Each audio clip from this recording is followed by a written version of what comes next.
Well, for those of you who dread changing the clocks twice a year, daylight saving time is one step closer to becoming permanent.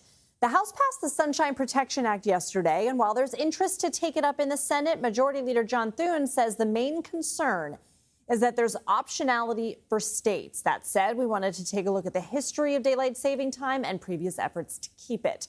There's no one person credited for actually inventing daylight saving time, but a few have been viewed as playing important roles in developing the idea over time. Some have said Benjamin Franklin invented it in 1784 when he wrote a satirical essay proposing regulations to ensure early risers. Philadelphia's Franklin Institute says it was actually New Zealander George Hudson who proposed a 2-hour rollback on clocks in 1895 because he wanted more light to collect insects after work.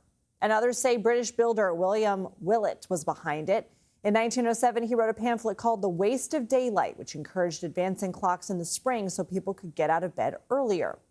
In 1916, Germany became the first country to observe daylight saving time to conserve fuel and energy during World War I, according to the Congressional Research Service. Other European countries followed suit, and in 1918, the U.S. started to use it. The next year, Congress repealed it after complaints from farmers, and states were given the option to continue the practice.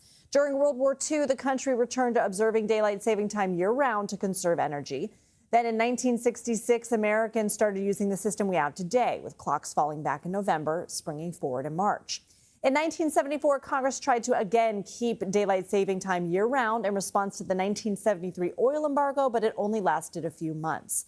Supporters of the legislation today say it would give Americans more daylight hours in the evening, which could have positive impacts on sleep, people's health, and the economy. The American people are asking Congress, please standardize this and give us more light and opportunity.